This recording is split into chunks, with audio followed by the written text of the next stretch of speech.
ከዕለታት አንድ ቀን አንድ ወጣት ወደ ጓደኞቹ ለመሄድ ከቤት ሊወጣ እየተዘጋጀ ነበረ። ልብሱንም ለመቀያየር እየተዘጋጀ ባለበት ሰዓት ከዚህ ቤት ተባረሃል፣ ተመልሰህ እንዳትመጣ የሚል ኃይለ ቃል ጆሮ ላይ ጭው አለበት። ለምን፣ እንዴት፣ ወዴት የሚል ጥያቄም ሆነ ክርክር ሊያቀርብ አልሞከረም። ቀጥሎም ትቶት እየወጣው የነበረው በር ከጀርባው በኃይል ተዘጋበት። ይህንን ያደረገችው አያቱ ነበረች። ከልጅነቱ ጀምሮ ያላሳደገችው ሴት አያቱ አሁን ግን እንደ እንግዳ ከቤት አውጥታ እየጣለችው እንደሆነ አወቀ። ወንድ አያቱ ሁኔታውን በድንጋጤ ሲመለከት ቆይቶ ምን እያደረግሽ ነው? ለምንስ እንደዚህ አውጥተሽ ትጠይዋለሽ? የልጅ ልጅሽ እኮ ነው አላት። ሴትዮዋ ምንም ምላሽ ሳትሰጥ ወደ ጓዳ ገብታ ከሰውየው መራቅን መረጠች። ሁኔታዋ ፈጽሞ ሊገባው አልቻለም። በጣም ግራ አጋባችው። ኃይለ ቃሏን የሰሙ ጎረቤቶችም በሁኔታው ተደናግረው ምክንያቱን ለማወቅ ሞከሩ። ነገር ግን ምንም ምላሽ ሊያገኙ አልቻሉም። ልጁም የሴት አያቱ ድምፅ ተመላልሶ እያቃጨለበት በደመ ነፍስ እግሩ ወደ መራው መራመድ ጀመረ። ጠዋት የለበሰውን እንደለበሰ ነበርና በኪስ ውስጥ የያዘው ገንዘብም ሆነ ስልክ አልነበረም። እስኪ የምወደው ጓደኛዬ ዘንድ ልሄድ ብሎ መጀመሪያ ወደሚወደው ጓደኛው ዘንድ ሄደ። የማደሪያ ቦታ አለህ ሲል ጓደኛው ጠየቀው። አይ ከቤት አባረሩኝ ሲል ልጁ መለሰለት። ወይኔ ይቅርታ፣ ወላጆቼ ማንም እዚህ እንዲቆይ አይፈቅዱም። ብረዳህ ደስ ይለኝ ነበር፣ ምንም ማድረግ አልችልም ሲል ውሳኔውን ነገረው። ልጁም እያዘነ ጉዞውን ቀጠለ። ሌላኛው ጓደኛው ሲመጣ አይቶታል። ሁሉም ነገር ደህና፣ የተፈጠረ ነገር አለ እንዴ ሲል ልጁ ጠየቀው። ልጁም የሚሄድበት ቦታ የለኝም፣ ለጥቂት ቀናት ካንተ ጋር ብቆይ ሲል ጠየቀ። ይህንንም ሲጠይቅ ልመና በሚመስል ድምፅ ነበረ። እዚህ ምን ልታደርግ ነው? ገንዘብ የለህም? ጓደኛው መልሶ ጠየቀው።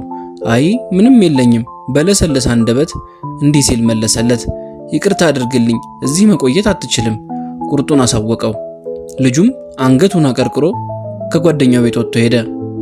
ከዚህ በመቀጠል የሴት ጓደኛውን ፈለገ። አቅፎ የደረሰበትን ነገር ሁሉ ገለጸላት። ተጨነቀች።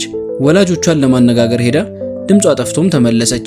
እዚህ መቆየት እንደማትችል ነገሩኝ፣ ምንም ማድረግ አልችልም፣ አዝናለሁ ፍቅሬ፣ እንደዚህ መሆን አልነበረበትም ስትል መለሰችለት።